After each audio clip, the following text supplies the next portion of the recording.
एक बार महादेव पार्वती जी सहित नर्मदा के तट पर गए। वहाँ पर सुंदर स्थान पर पार्वती ने महादेव जी के साथ चौपड़ खेलने की इच्छा व्यक्त की। महादेव जी ने कहा, हमारी हार जीत का साक्षी कौन होगा? पार्वती जी ने तत्काल ही कहा, वहाँ की घास के तिनके बटोरकर मनुष्य का पुतला बनाकर उसमें प्राण प्रतिष्ठा करके कहा, बेटा हम चौपड़ खेलने लगे। खेल के अंत में तुम हार जीत के साक्षी रहकर बताना कि कौन कौन जीता और कौन हारा। खेल में तीनों बार पार्वती जी जीत गए। अंत में बालक से हार जीत पूछी गई तो उसने महादेव जी को विजयी बताया। परिणाम तो पार्वती जी ने क्रूर होकर उसे एक पांव से लंगड़ा होकर वहाँ की कीचड़ में पड़ा रहकर दुख भोगने का श्राप दे दिया। बालक ने विनम्रता पूर्वक कहा, माँ मुझको अज्ञानवश ऐसा हो गया है, मैंने किसी कुटिलता के कारण ऐसा नहीं किया, मुझे क्षमा कीजिए। तब पार्वती जी ने उससे कहा, यहाँ नाग कन्याएं गणेश पूजन करने आएगी, उसके उपदेश से तुम गणेश व्रत करके मुझे प्राप्त करोगे। इतना कहकर वे कैलाश पर्वत पर चली गई।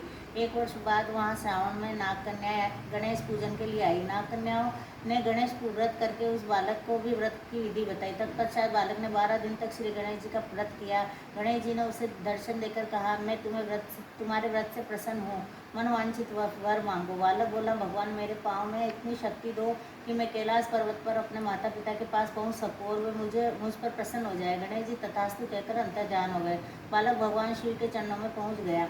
शिव जी ने उससे वहां पर पहुंचने के साधन के बारे में बोला। बालक ने सारी कथा शिव जी को सुना दी। उस दिन से अप्रसन्न होकर पार्वती जी शिव जी से विमुख हो गई।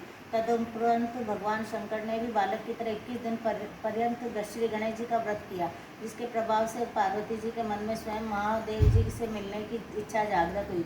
वे शीघ्र कैलाश पर्वत पर पहुंची। वहां पहुंचकर पार्वती जी ने शिव जी से पूछा कि आपके पास भागी भागी आ गई हूँ। शिव जी ने श्री गणेश व्रत का महत्तम कहा, उससे कह डाला। तब पार्वती जी ने अपने पुत्र कार्तिकेय से मिलने की इच्छा से 21 दिन पर्यंत 21 की संख्या में दुर्वा पुष्प तथा लड्डुओं से श्री गणेश जी का पूजन किया। 21वें दिन कार्तिकेय स्वयं ही पार्वती जी से आ मिले। उन्होंने भी माँ के सम्मुख से इस व्रत का महत्तम सुनकर व्रत किया। कार्तिकेय ने भी यही व्रत विश्वामित्र जी को बताया।